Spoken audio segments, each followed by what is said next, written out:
Hello friends, welcome back to Anveshara channel. आज हम लोग पढ़ेंगे 19वीं सदी में खड़ी बोली का साहित्यिक भाषा के रूप में विकास।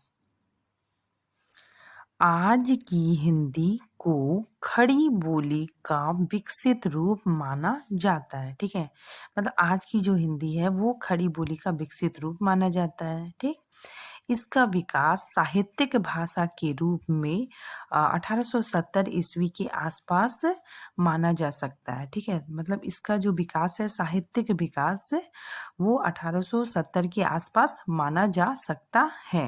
हालांकि इसकी झलक 12वीं शताब्दी के आसपास भी दिखाई पड़ती है। ठीक है, उस समय प्राप्त एक पुस्तक कुलय माला कथा में हमको तेरे और मेरे जैसे शब्दों का प्रयोग किया गया है। ठीक है, तो सबसे पहले पुस्तक प्राप्त होता है कुलय माला कथा। ठीक है, तो इसमें हमको खड़ी बोली के शब्द दिखाई पड़ते हैं, जैसे हमको, तेरे, मेरे। ठीक है, इसी इसी आसपास नामदेव ने लिखा था। ठीक है, यहाँ पे नामदेव की रचना में भी बताया जा रहा था कि एक बार नामदेव ने लिखा था कि पांडे तुम्हारी गायत्री लोके का खेत खाती थी। ठीक है, तो इससे पता चलता है कि कविता भले ही इस काल में खड़ी बोली में नहीं लिखी जा रही थी, लेकिन आम जनता में यह बोली इस समय थी जो धीरे धीरे पनप रही थी। ठीक है, तो यहाँ बताया जा रहा है कि उस समय कविता भले ही खड़ी बोली में नहीं लिखी जा रही थी, लेकिन आम जनता में ये बोली मतलब बोली जाती रही होगी। ठीक है, और वो धीरे धीरे पनप रही थी। साहित्य भाषा के रूप में खड़ी बोली का प्रयोग मुसलमानों द्वारा किए जाने का संकेत मिलते हैं। ठीक है, मतलब जो साहित्य भाषा जो खड़ी बोली है उसका प्रयोग मुसलमानों द्वारा किए जाने का संकेत मिलता है। ठीक है, खड़ी बोली का विस्तार मुसलमानों के आगमन से हुआ। तो खड़ी बोली का विस्तार मुसलमानों के आगमन से हुआ। ठीक है, मुसलमान बाहर से आए थे और उनकी भाषा फारसी थी। ठीक है, तो मुसलमान बाहर से आए थे और उनकी भाषा क्या थी? फारसी थी। मुगल साम्राज्य की स्थापना से भारत में एक शक्तिशाली राज्य की स्थापना हुई। ठीक है, मतलब मुगल साम्राज्य भारत में आए और भारत में एक शक्तिशाली राज्य की स्थापना हुई। राज्य को चलाने के लिए उन्हें भी एक ऐसी भाषा की तलाश थी जिससे जन संपर्क स्थापित हो सके। ठीक है, तो उन्हें एक भाषा की मतलब ऐसी भाषा की जरूरत थी जो मतलब आपसी संवाद हो। ठीक है, जन संपर्क का माध्यम बने। ठीक है, ऐसे में खड़ी बोली का सहारा लिया गया। ठीक है, धीरे धीरे फारसी मिश्रित खड़ी बोली से बोलचाल की नई शैली का जन्म हुआ। ठीक है, इस नई शैली विभिन्न नाम जैसे हिंदी, हिंदवी, रेखता, हिंदवी नाम से पुकारा गया। ठीक है, परवर्ती समय में यही मिश्रित शैली उर्दू के नाम से प्रसिद्ध हुई। ठीक है, अब आगे देखिए, खड़ी बोली हिंदी और मेरठ के आसपास की बोली है। ठीक है, तो खड़ी बोली और दिल्ली और मेरठ के आसपास की बोली है। ठीक है, और खड़ी बोली गद्य के सर्वप्रथम उल्लेख रचना खड़ी बोली गद्य की सर्वप्रथम उल्लेख रचना चंद चंद छंद बरनय की महिमा। ठीक है, ये एक पुस्तक है, इसमें खड़ी बोली का मतलब प्रमाण मिलता है। ठीक है, जो अकबर के दरबारी कवि गंग की कृति थी। ठीक है, तो ये जो ग्रंथ है ये लिखा किसने है? गंग ने। ठीक है, गंग की कृति थी। इसके अतिरिक्त राम प्रसाद निर्जनी ने भाषा योग वशिष्ठ नामक खड़ी बोली गद्य भी लिखी थी। ठीक है, तो बहुत पहले से ही खड़ी बोली के कुछ कुछ प्रमाण मिलने लगे थे। खड़ी बोली का उद्भव और विकास। ठीक है, खड़ी बोली या कौरवी का उद्भव सौरसेनी अपभ्रंश। ठीक है, ये याद रखिएगा आप लोग, ये इसका उद्भव कहाँ से हुआ है? सौरसेनी अपभ्रंश के उत्तरी रूप से हुआ है। ठीक है, और अब हम लोग पढ़ेंगे खड़ी बोली का क्षेत्र कहाँ कहाँ है। ठीक है, तो खड़ी बोली दिल्ली, मेरठ, सहारनपुर, मुजफ्फरपुर, बिजनौर, रामपुर, ठीक है, मुरादाबाद, देहरादून आदि स्थानों पर बोली जाती है। खड़ी बोली का क्षेत्र देखिए, कुरु प्रदेश, ठीक है, दिल्ली, आगरा, मेरठ और अंबाला, ठीक है, इन क्षेत्रों में खड़ी बोली बोली जाती है, ठीक है। और खड़ी बोली का जो असली नाम है, ठीक है, इसका जो उपनाम है, इसे कौरवी भी बोला जाता है और देहलवी भी बोला जाता है, ठीक है। और डॉक्टर धीरेन्द्र वर्मा, ठीक है, ये खड़ी बोली को कठोरता का घोतक है, ठीक है, मतलब धीरेन्द्र वर्मा बोलते हैं कि खड़ी बोली क्या है, कठोरता, इसमें कठोरता पाई जाती है, ठीक है। तो खड़ी बोली शब्द कठोरता का घोतक है और इनके बोलने वाले की संख्या अनुमानतः मतलब लगभग 1.5 करोड़ है। दिल्ली संतलन के स्थापना के बाद यह बोली अधिक व्यापक हुई, ठीक है, मतलब दिल्ली संतलन की स्थापना के बाद यह बोली बहुत ही ज्यादा फैली, ठीक है। और गारसा दातासी एवं चंद्रवली पांडे, ठीक है, इन दोनों ने खड़ी बोली के संबंध में खड़ी बोली को क्या बोला, खरी, ठीक है, खरी या शुद्धता से इसके बारे में बोला है कि खड़ी बोली क्या है, या तो खरी है मतलब प्योर, या शुद्धता है, ठीक है।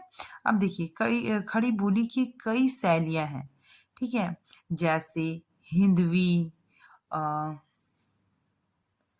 रेख्ता, उर्दू, दक्कनी, हिंदी, हिंदुस्तानी इत्यादि, ठीक है। तो ये खड़ी बोली की शैलियां हैं, ठीक है।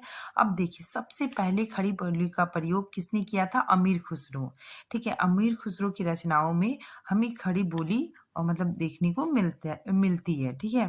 देखिए अमीर खुसरो खड़ी बोली के पहले प्रमुख कवि है, ठीक है। तो क्वेश्चन आ जाता है एग्जाम में कि पहले प्रमुख कवि कौन है, तो अमीर खुसरो, ठीक है। अब ब्रज और खड़ी बोली दोनों के प्रथम कवि कौन है, अमीर खुसरो है, ठीक है। सबसे पहले इन्हीं की रचनाओं में खड़ी बोली को देखा गया था, ठीक है। अमीर खुसरो की पहेलियों में हम शुद्ध खड़ी बोली का स्वरूप देखते हैं, ठीक है। अब हम लोग देखते हैं 19वीं सदी में खड़ी बोली का विकास, ठीक है, उनके विकास का क्या क्या कारण है। यहाँ पे खड़ी बोली का विकास का कारण क्या क्या है, ठीक है, मतलब क्यों खड़ी बोली विकसित हुई इतना। तो उसका कारण है कि आधुनिकता का आगमन हो गया था, ठीक है, राजनीतिक कारण भी था। फोर्ट विलियम कॉलेज की स्थापना हुई थी, ठीक है, 1800 ईस्वी में। ईसाई मिशनरियों का योगदान, ठीक है। तो यहाँ पे जो ईसाई लोग थे वो अपने धर्म प्रचार के लिए यहाँ पे आए हुए थे, ठीक है। अपने धर्म प्रचार, उनको अपना धर्म प्रचार करना ही उनका मुख्य उद्देश्य था, ठीक है। और इसीलिए उन्होंने क्या किया था कि बाइबल का अनुवाद करने के लिए खड़ी बोली को चुना था, ठीक है। क्योंकि खड़ी बोली उस समय मतलब आम जन लोगों की भाषा थी, ठीक है, मतलब जन लोगों का संवाद की भाषा थी। इसलिए ईसाई मिशनरियों ने बहुत ही सहयोग किया, ठीक है। आगे देखिए सामाजिक सुधार आंदोलन, ठीक है। तो सामाजिक सुधार आंदोलन के जो लोग थे, ठीक है, जैसे राजा राम मोहन राय, ठीक है, तो ये लोग भी अपनी रचनाएं, अपनी पत्र पत्रिकाएं भी खड़ी बोली में लिखकर लोगों में वितरित करते थे, ठीक है। मतलब लोगों को मतलब खड़ी बोली आम जन भाषा थी, तो वे लोग अपनी पत्र पत्रिकाओं, अपनी रचनाओं में खड़ी बोली का इस्तेमाल करते थे और अपना मैसेज जनता तक पहुंचाते थे, ठीक है। आगे देखिए प्रेस की स्थापना, ठीक है। तो उस समय क्या हो गया था, प्रेस की स्थापना हो गई थी, ठीक है, पत्र पत्रिकाएं छपने लगी थी, ठीक है। तो उसमें जब कुछ भी बुक वगैरह मतलब छपता था तो वो खड़ी बोली में ही छपता था, ठीक है। तो इसके कारण खड़ी बोली बहुत ही फली फूली। आगे देखिए ब्रज भाषा में गद्य साहित्य का अभाव, ठीक है, मतलब अभिव्यक्ति के क्षेत्र सीमित थे। तो ब्रज भाषा में क्या था ना कि मतलब गद्य साहित्य का अभाव, गद्य की रचना नहीं हो पाती थी, ठीक है, मतलब अभिव्यक्ति का क्षेत्र बहुत सीमित था, ठीक है। इसीलिए खड़ी बोली का मतलब बहुत तीव्र गति से विकास हुआ। तत्कालीन समस्याओं का उजागर, ठीक है, मतलब देश में जो तत्कालीन समस्या थी, ठीक है, तो उन समस्याओं के उजागर के लिए खड़ी बोली का इस्तेमाल किया जाने लगा। आगे देखिए जॉन गिलक्राइस्ट ये क्या बोलते हैं कि खड़ी बोली को पूरे भारत की भाषा बताया है। ठीक है, तो इन्होंने खड़ी बोली को पूरे भारत की भाषा बताए हैं। ठीक है, आगे देखिए फोर्ट विलियम कॉलेज के आचार्य जॉन गिलक्राइस्ट बनाए गए। ठीक है, तो उस टाइम क्या हुआ था कि फोर्ट विलियम कॉलेज की स्थापना हुई थी अंग्रेजों के द्वारा। ठीक है, क्योंकि अंग्रेज भारत में अपनी सत्ता स्थापित कर रहे थे, तो उन्हें मतलब अपना मैसेज बोलने के लिए या फिर लोगों की भाषा जानने के लिए उन्हें मतलब भाषा ज्ञान का होना बहुत ज़रूरी था। इसीलिए उन्होंने विलियम कॉलेज की स्थापना की थी। ठीक है, और उसका जो आचार्य, ठीक है, उसका जो प्रिंसिपल किसको बनाया था, जॉर्ज गिल क्राइस्ट को। ठीक है, आगे देखिए जॉन गिल क्राइस्ट इस भाषा को हिंदुस्तानी कहना ज़्यादा पसंद करते थे। ठीक है, तो वो क्या कहते थे, खड़ी बोली को हिंदुस्तानी कहना ज़्यादा पसंद करते थे। ठीक है, अब इनके सहयोग में 4 इनके सहायक थे। ठीक है, अ, जॉर्ज जॉर्ज गिलक्राइस्ट के 4 सहायक थे। ठीक है, कौन-कौन थे देखिए, इंसा अल्लाह खान, ठीक है, और लल्लू लाल, ठीक है, सदल मिश्र और सदा सुख लाल। ठीक है, तो इन लोगों ने बहुत सहयोग दिया। ठीक है, खड़ी बोली को आगे बढ़ाने में। ठीक है, सबसे पहले हम लोग पढ़ेंगे इंसा अल्लाह खान। ठीक है, तो इनकी जो प्रमुख रचना है उदाभान चरित्र, ठीक है, और रानी केतकी की कहानी, ये बहुत इंपॉर्टेंट है। ठीक है, ये बार बार क्वेश्चन पूछता है कि रानी केतकी की कहानी किसकी है, तो इंसा अल्लाह खान की। ठीक है, आगे देखिए, इन्होंने अपनी भाषा को बाहरी बोली, ठीक है, अर्थात अरबी, फारसी, तुर्की, गंवारी बोली, ब्रज भाषा और अवधी से दूर रखने का प्रयास किया। ठीक है, इन्होंने खड़ी बोली को ज़्यादा महत्व दिया। ठीक है, तो ये जो अपनी रचना करते थे उसमें मतलब अरबी, फारसी, तुर्की, गंवारी बोली, ठीक है, ब्रज भाषा, ये सब को मतलब दूर रखने का प्रयास करते थे और खड़ी बोली का ज़्यादा प्रयोग करते थे और ज़्यादा महत्व देते थे। अब हम लोग पढ़ेंगे लल्लू लाल के बारे में। ठीक है, तो इनकी जो कुल रचना कितनी थी, 14 रचनाएं थी। ठीक है, और प्रेम सागर इनका सबसे प्रमुख रचना था। ठीक है, और ये विदेशी शब्दों से परहेज करते थे। ठीक है, और ब्रज भाषा का मिश्रण, इनकी रचनाओं में ब्रज भाषा का मिश्रण मिलता है तथा और तत्सम शब्दों की प्रचुरता मिलती है। ठीक है, इनकी रचनाओं में तत्सम शब्द की बहुलता मिलती है और इनकी जो प्रमुख रचना है वो प्रेम सागर, ठीक है, सिंहासन बत्तीसी, बैताल पच्चीसी और शकुंतलम नाटक है। ठीक है, आगे हम लोग देखते हैं सदल मिश्र। ठीक है, तो सदल मिश्र की 3 रचनाएं हैं, नासिकेतोपाख्यान, ठीक है, आध्यात्म रामायण और रामचरित्र। ठीक है, ये इनकी रचनाएं हैं। ठीक है, और ये सदल मिश्र की जो रचनाएं होती थी वे मतलब वाक्य बहुत सरल होते थे। ठीक है, और ये मुहावरे का यूज करते थे। ठीक है, मुहावरे का प्रयोग करते थे, परंतु ये अपने मुहावरे और चमत्कारों की अधिकता से बचते थे। ठीक है, और बिहारी की पूर्वी प्रयोग करते थे। ठीक है, मतलब बिहारी भाषा की पूर्वी प्रयोग करते थे। ठीक है, आगे देखिए सदा सुखलाल नियाज। ठीक है, ये भी बहुत मतलब प्रमुख कवि माने जाते हैं। इन्होंने खड़ी बोली को भी आगे बढ़ाने में बहुत सहयोग किया। ठीक है, इनकी रचनाएं सुख सागर, ठीक है, और सुरासर निर्णय, ये इनकी रचना है। इनकी खड़ी बोली में पांडित्यपन, ठीक है, काफी ज्यादा देखने को मिलता है। ठीक है, अब हम लोग देखते हैं कि 19वीं सदी में खड़ी बोली के विकास को 2 खंडों में बांटा जा सकता है। ठीक है, तो 19वीं सदी के जो खड़ी बोली का विकास है उसको हम लोग 2 भागों में बांट सकते हैं। पहला क्या है, पूर्व हरिश्चंद्र काल। ठीक है, तो पूर्व हरिश्चंद्र काल और हरिश्चंद्र काल। ठीक है, पूर्व हरिश्चंद्र काल में खड़ी बोली के विकास की दृष्टि से सबसे महत्वपूर्ण घटना 1800 ईस्वी में 1800 ईस्वी कोलकाता में फोर्ट विलियम कॉलेज की स्थापना है। ठीक है, तो जो सबसे बड़ा जो कारण है पूर्व हरिश्चंद्र काल का कि 1800 ईस्वी में कलकत्ता में फोर्ट विलियम कॉलेज की स्थापना हुआ। ठीक है, और इस कॉलेज से जुड़े अनेक व्यक्तियों ने, ठीक है, जो हम लोग 4 पढ़े, ठीक है, ये लोग बहुत मुख्य भूमिका निभाए। ठीक है, तो इन कॉलेज से जुड़े अनेक व्यक्तियों ने हिंदी के विकास में सराहनीय योगदान दिया। ठीक है, अपना बहुत ही महत्वपूर्ण योगदान दिया। ठीक है, अब हम लोग देखते हैं 19वीं सदी की खड़ी बोली। ठीक है, हम इसको दो भाग में बांट सकते हैं। इधर देखिए पूर्व हरिश्चंद्र युग। ठीक है, तो इसमें क्या क्या आ रहा है? फोर्ट विलियम कॉलेज की स्थापना 1800 ईस्वी में। ठीक है, उसके बाद फिर है जॉन गिल क्राइस्ट इसके आचार्य थे। ठीक है, आचार्य बने। ठीक है, और इसमें क्या होता था कि व्याकरण और शब्दकोश का निर्माण हुआ था। ठीक है, क्योंकि लोगों को खड़ी बोली सिखलाने के लिए व्याकरण और शब्दकोश की जरूरत थी। ठीक है, लिपि तो देवनागरी ही रहा। और इनके जो प्रमुख लोग कौन कौन थे? इंसाअल्लाह खान, लल्लू लाल, ठीक है, सदा सुखलाल, और फिर पत्र पत्रिकाएं। ठीक है, 1826 में उदंड मार्तंड जो पत्र पत्रिकाएं था, वो पत्र पत्रिकाओं का दौर भी इस टाइम शुरू हो गया। अब हम लोग देखते हैं हरिश्चंद्र युग। ठीक है, इसमें क्या था? व्यवहारिक खड़ी बोली।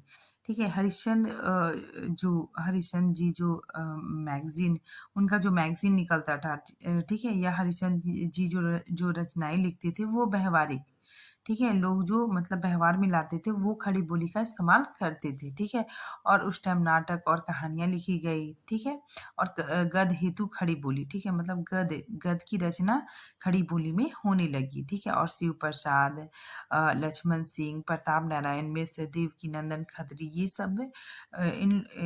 ये सब लोग खड़ी बोली के विकास में बहुत ही अहम भूमिका निभाए।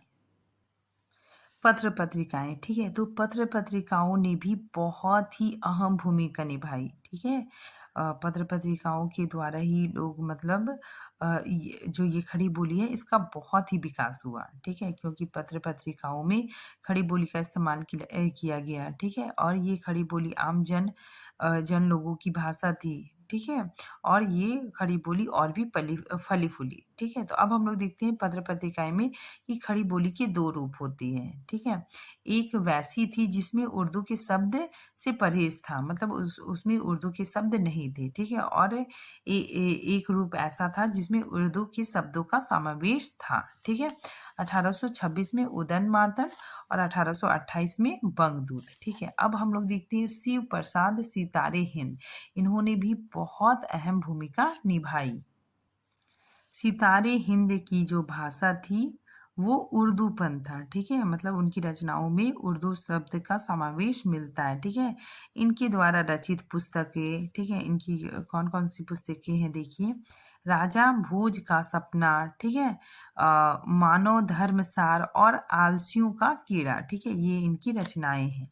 ठीक है, अब हम लोग देखते हैं कि खड़ी बोली के यहाँ पे शिव प्रसाद सितारे हिंद के बारे में बताया जा रहा है कि खड़ी बोली के घनघोर समर्थक थे। ये क्या थे? खड़ी बोली के बहुत समर्थक थे, लेकिन जैसे ही इन्हें शिक्षा विभाग में एक पद मिला, ठीक है, इनका झुकाव उर्दू की तरफ होने लगा। ठीक है, मतलब इनका झुकाव उर्दू की तरफ होने लग गया था। ठीक है, शुरू में तो नहीं था, लेकिन जब ये शिक्षा विभाग में एक पद पे नियुक्त हो गए तो इनका झुकाव उर्दू की तरफ होने लगा। ठीक है, पहले उर्दू इत्यादि शब्दों से परहेज करते थे, वहीं बाद में उर्दू के शब्दों का घनाघोर प्रयोग किया। ठीक है, पहले ये उर्दू के शब्दों से परहेज करते थे, लेकिन बाद में उर्दू के शब्दों का मतलब बहुत प्रयोग करने लगे। अब हम लोग पढ़ेंगे लक्ष्मण सिंह। ठीक है, ये भी बहुत इन्होंने बहुत योगदान दिया। ठीक है, देखिए ये संस्कृत शब्दों की, इनकी रचनाओं में संस्कृत शब्दों की बहुलता मिलती है। ठीक है, खड़ी बोली की वे रचनाएं करते थे जिसमें उर्दू के शब्दों को बाहर निकाला और जानकर तत्सम शब्द प्रचुरता थी। ठीक है, मतलब ये उर्दू के जो शब्द थे उसे बाहर निकाल देते थे। ठीक है, और जानबूझकर तत्सम शब्द और डालते थे। ठीक है, और तत्सम शब्द उन्होंने चुन चुन कर अपनी रचनाओं में डाला है। ठीक है, उन्होंने अपनी रचना में हिंदी निष्ठ तत्सम शब्दों का प्रयोग किया है। ठीक है, और शकुंतलम नाटक और मेघदूत का इन्होंने अनुवाद किया है। ठीक है, अब हम लोग देखिए पंजाब में सरदाराम फुलौरी। ठीक है, संस्कृत के विद्वान होते हुए भी, ठीक है, ये जो सरदाराम फुलोरी थे ये संस्कृत के विद्वान होते हुए भी हिंदी में अभिव्यक्ति करने का माध्यम बनाया। इन्होंने भागवती नामक उपन्यास लिखा, ठीक है, तथा सत्य मृत्य परवाह नामक धार्मिक पुस्तक भी लिखी, ठीक है, और जो ओम जय जगदीश हरि जो हम लोग मतलब आरती गाते हैं वो सरदाराम फुलोरी द्वारा ही रचित है, ठीक है। अब हम लोग देखते हैं कि खड़ी बोली हिंदी के विकास में भारतेंदु का आगमन, ठीक है, एक क्रांतिकारी घटना है, ठीक है। मतलब जब भारतेंदु जी आए तो मतलब उनका आगमन एक क्रांतिकारी घटना है, ठीक है। वे प्रगतिशील राष्ट्रीय चेतना के प्रतिनिधित्व थे। हिंदी गद सही मायने में उन्हीं के समय नई चाल में ढली, ठीक है, जिसमें हिंदी की शैलियां प्रचलित थी। उर्दू फारसी शब्द वाले हिंदी और संस्कृतनिष्ठ विशुद्ध हिंदी पाई जाती थी, ठीक है। तो उस टाइम क्या होता था, उर्दू फारसी शब्द अधिक पाए जाते थे और संस्कृतनिष्ठ शब्द भी। सही अर्थों में भारतेंदु जी ही हिंदी गद्य के जनक हैं, ठीक है। भारतेंदु जी की भाषा में व्याकरण संबंधी जो अव्यवस्था थी, ठीक है, उनका निराकरण द्विवेदी युग में आचार्य महावीर प्रसाद द्विवेदी ने हिंदी गद्य का संस्करण और परिमार्जन किया, ठीक है। तो मतलब भारतेंदु युग में जो रचनाएं हो रही थी उसमें बहुत सारी अशुद्धियां थी, ठीक है, अव्यवस्थित था। तो उस टाइम क्या हुआ, द्विवेदी युग में सरस्वती संपादन हुआ तो उसमें महावीर प्रसाद द्विवेदी जी ने बहुत अहम भूमिका निभाई, ठीक है। उन्होंने क्या किया, मतलब उन्होंने भाषा को परिमार्जित और शुद्धिकरण किया।